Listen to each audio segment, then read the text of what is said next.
हरियाणा में खाद की किल्लत की अफवाह पर सीएम नायब सैनी ने कांग्रेस पार्टी के नेताओं को करारा जवाब दिया है। सीएम ने राज्य में खाद की कमी की अफवाह फैलाने का आरोप कांग्रेस के नेताओं पर लगाया। साथ ही कांग्रेस पर किसानों को गुमराह करने का भी आरोप लगाया। वहीं इस बार हरियाणा में धान की फसलों की खरीद के लिए सरकार ने पुख्ता इंतजाम किए हैं। किसानों ने मोबाइल ऐप के द्वारा डिजिटल गेट पास बनवाकर उसका फायदा उठाया।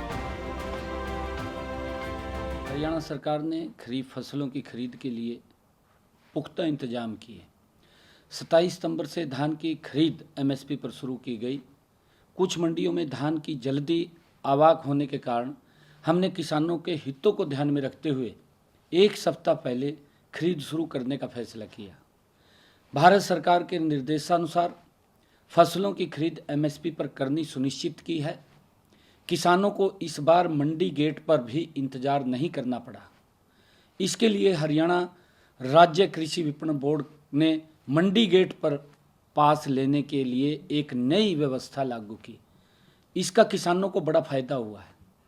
किसानों ने मोबाइल ऐप द्वारा स्वयं ही घर बैठे आसानी से डिजिटल गेट पास बनाया, जिससे उन्हें मंडी गेट पर अन्य गेट पास प्राप्त करने की आवश्यकता नहीं पड़ी।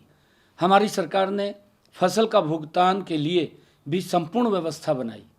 फसल खरीद के बाद 72 घंटे के अंदर अंदर किसानों के खाते में सीधा पैसा पहुंचाने का काम हमारी सरकार ने किया है। इस खरीफ सीजन में धान के लिए मेरी फसल मेरा ब्यौरा पोर्टल पर 4,84,927 किसान पंजीकृत हैं। इस बार धान खरीद के लिए 60 लाख मीट्रिक टन खरीद का लक्ष्य रखा गया। अब तक 50,46,000 मीट्रिक टन धान की खरीद की गई है, जिसकी एवज में किसानों को 11,296 करोड़ रुपए की राशि का भुगतान सीधा उनके खाते में दिया गया है। यही बात कांग्रेस को हजम नहीं हो रही है।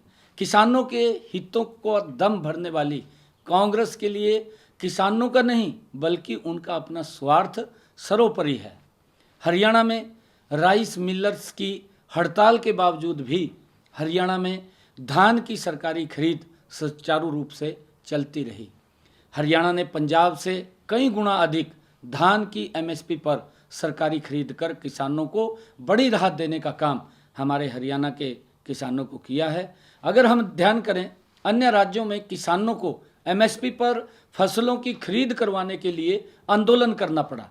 हम अपने पड़ोस राज्य में अगर देखें पंजाब के अंदर, जबकि हरियाणा में हमारी सरकार ने पुख्ता इंतजाम किए और किसानों की फसल का एक एक दाना हमारी सरकार के द्वारा खरीदा जा रहा है। हरियाणा सरकार ने किसान हितैषी निर्णय और फसल खरीद के लिए मंडियों में किए गए इंतजामों को देखकर पड़ोसी राज्यों के किसान भी हरियाणा की मंडियों में अपनी फसल बेचने के लिए इच्छुक हैं। मुख्यमंत्री नायब सैनी ने खाद की उपलब्धता और फसल खरीद के मुद्दे पर हरियाणा सरकार की प्रतिबद्धता को दोहराते हुए कांग्रेस पर किसानों को गुमराह करने का आरोप लगाया। सरकार की किसान हितैषी नीतियों का जिक्र करते हुए उन्होंने विपक्ष पर किसानों के हितों की उपेक्षा का आरोप लगाया। सूर्या समाचार के लिए चंडीगढ़ से रवि चंदेल की रिपोर्ट।